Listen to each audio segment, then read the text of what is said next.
காலம் முழுவதும் இருக்கணும். ஆமாங்க அதான் உங்களை பார்த்தோன்னே மனமே மாறி இருக்குதுங்க.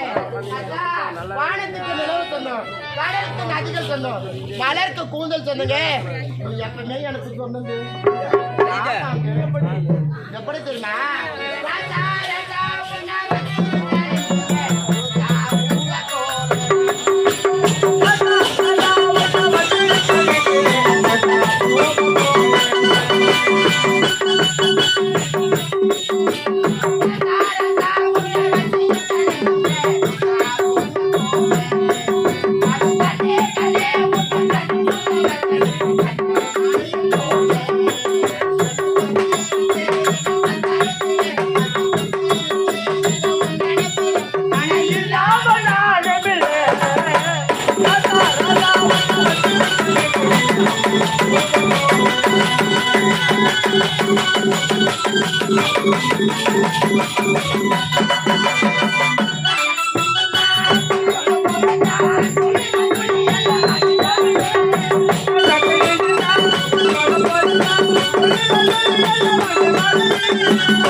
என்னங்க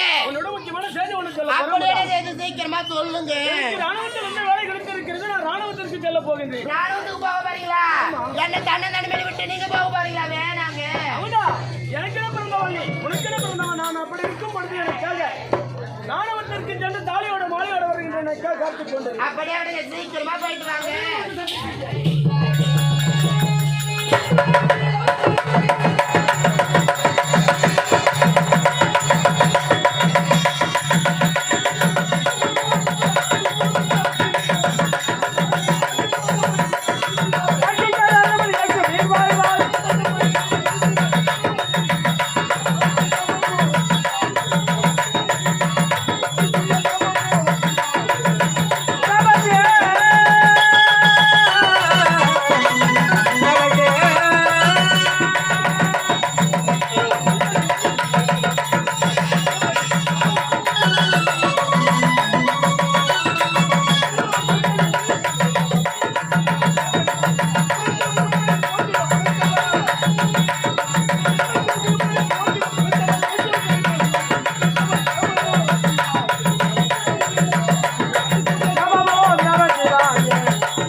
தப்பாமல் நமக்களித்து வாழ்வுகளும் வல்லவர் விரதத்தை செல்ல விடாது உனக்கில் வணக்க பல அச்சத்தை விளக்கி அயராது பாடுபட்டு இச்சகத்தில் வாழ்கின்ற மனிதனில் உச்சமீது வாழ முடிந்து விடுகின்ற பொழுதிலும் அச்சமில்லை அச்சமில்லை அச்சம் என்பதே இல்லை என்று உலகி கிடந்த மக்களுக்காக உணர்ச்சி கொடுத்தார் பாரதி. நெருப்பு பொறிப்பனுக்கு நீங்க தமிழ் பாட்டார் பொறுப்புணர்வு வைத்தார் புதுவை புலவர். ஒரு வீட்டில் கதவு தட்டு குற்றத்திற்காக தானே குற்றவாளி என்று தன்னுடைய கரத்தை வெட்டி வைத்துக் கொண்டார் பொற்கை பாட்டியல். இப்படிப்பட்டு புனிதமான நல்லவர் பிரதட்டம் கொண்டாட்டி போர் பகுதியாகிய இந்த வீர மகேந்திரபுரத்திலே ஜமீன் வீரமன் என்ற பெயரோடு சீர சிறப்போடு வாழ்ந்து வருகிறேன். யாருக்கே காவல்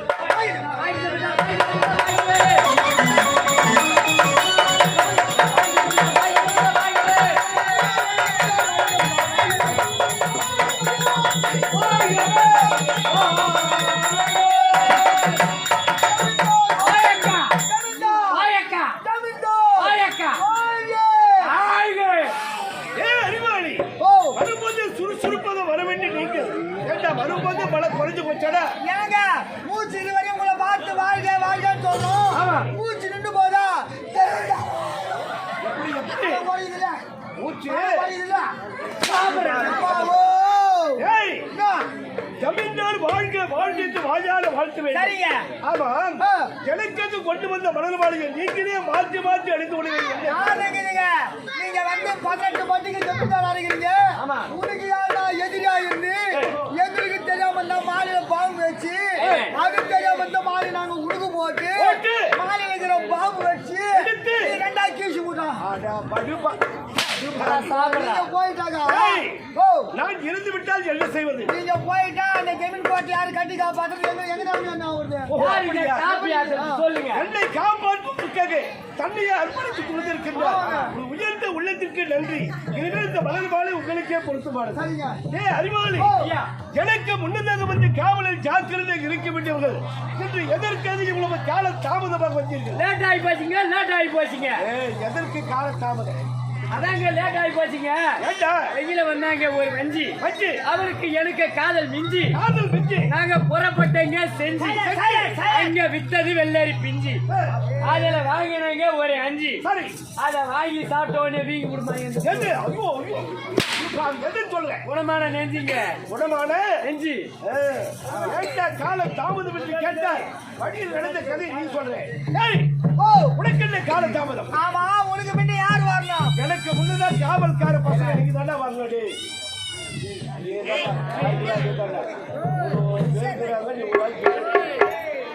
சொல்லு உனக்கு முன்ன யாருங்க வரணும்?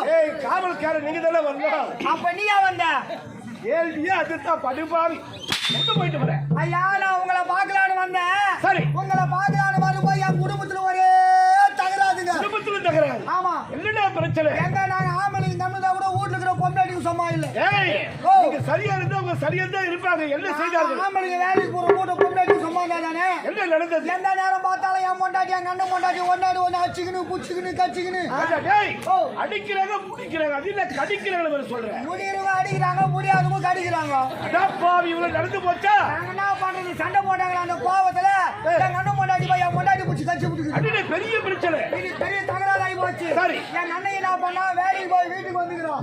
வேலைக்கு போய் வீட்டுக்கு வந்து வீட்டுக்கு வாங்கப்படாது என்ன நேரம் பார்த்தாலும் உன் தம்பி போட்டாலும் சந்திச்சுக்கிது நீ வந்திருக்க வேலை போயிடலான்னு கூப்பிட்டுக்குது. தனியாக போய்விடலாம் தனி குடும்பம் போய்விடலாம் என்று சொல்லியிருக்கிறார் அப்படின்னு எங்க அண்ணன் கூப்பிட்டுக்குது. சரி எங்க அண்ணன் என்ன பண்ணா கம்மியாச்சு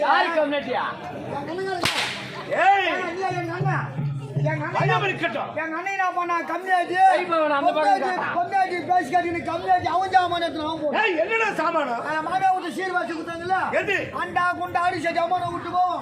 அது சீதன பொருட்கள் அவன் ஜாமானத்துல அவன் போனோம். சரி அவனே போன பிறகு நாயா வீட்டுல கொண்டு நடத்தணும். எனக்கு ரோசம் இல்ல இருக்கு. என் ஜாமானத்துக்கு நான் போனோம்.